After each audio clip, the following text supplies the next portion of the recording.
Shalom, bien-aimé le Seigneur, chers prédicateurs, chers évangélistes, chers servantes et serviteurs de Dieu, écoutez le message de Dieu aujourd'hui. Jean, chapitre 15, le verset 16.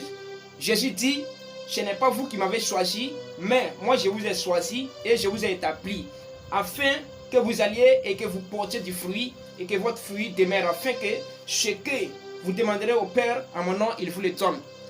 Bien-aimé le Seigneur, vous savez, Christ nous a rachetés du monde. Il nous a rachetés dans la vie païenne. Dans le monde où on était, on faisait toutes sortes de désordres. On était des serviteurs du diable. On ne connaissait pas Christ. Mais Christ nous a rachetés, il nous a sauvés, il nous a transformés maintenant. On est devenus les enfants de Dieu, on est devenus des hommes de lumière, des hommes de vérité.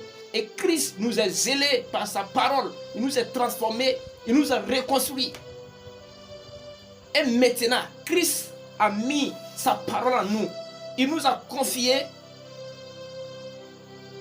un travail, il nous a confié une mission qui est d'aller annoncer l'évangile, la bonne nouvelle, la parole de Dieu pour sauver des gens perdus.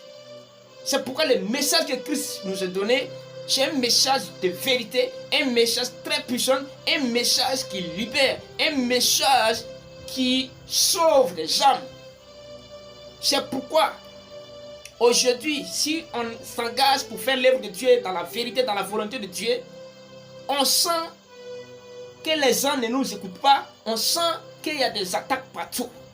Mes frères et sœurs, c'est quand il y a des attaques qu'on reconnaît, qu'on commence à sentir que ce qu'on fait est dans la volonté de Dieu, que ce qu'on fait satisfait Dieu lui-même.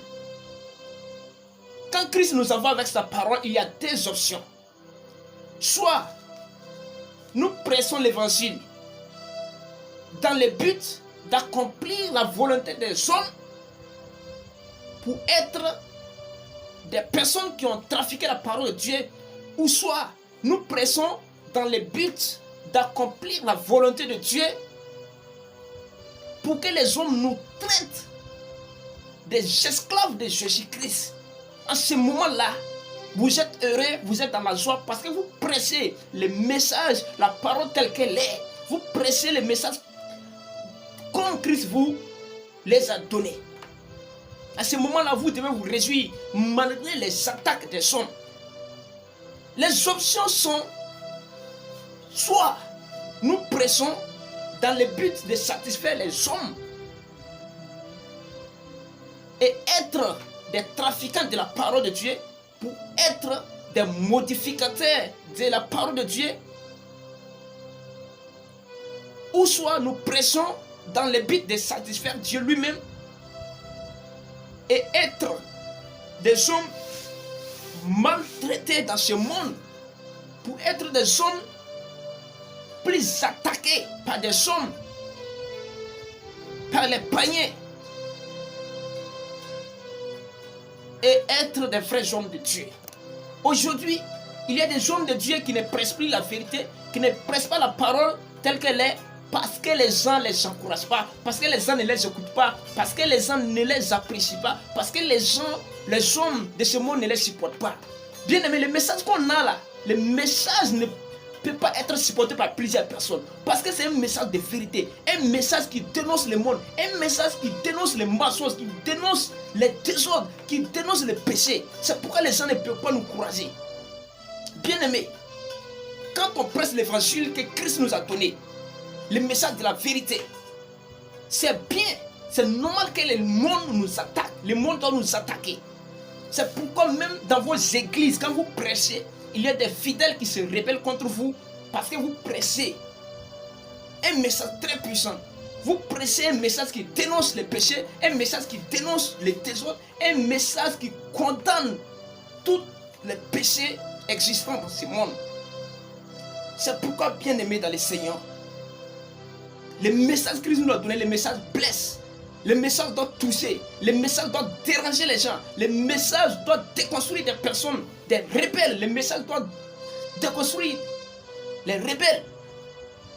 À ce moment-là, on doit se réjouir en Christ parce qu'on sait à ce moment-là que Christ est là. Quand on presse le message de Dieu, on est attaqué partout. Le monde ne peut jamais nous encourager parce que le monde n'aime pas la parole de Dieu. Le monde n'aime pas le message de Dieu. On est attaqué partout. Même l'ennemi utilise des pasteurs pour nous attaquer. L'ennemi utilise des personnes proches pour nous attaquer. Dans les églises, on est attaqué. Quand on prêche sur les réseaux sociaux la parole de Dieu, les hommes n'écoutent pas. Les gens n'écoutent pas. Puisqu'ils aiment quand on parle du monde. C'est pourquoi plusieurs personnes ont abandonné la parole de Dieu, ont transformé la parole de Dieu pour prêcher ce que les hommes veulent, parce que les hommes ne les écoutent pas. Les hommes ont modifié la parole de Dieu pour prêcher, pour que les gens les écoutent, les gens les encouragent.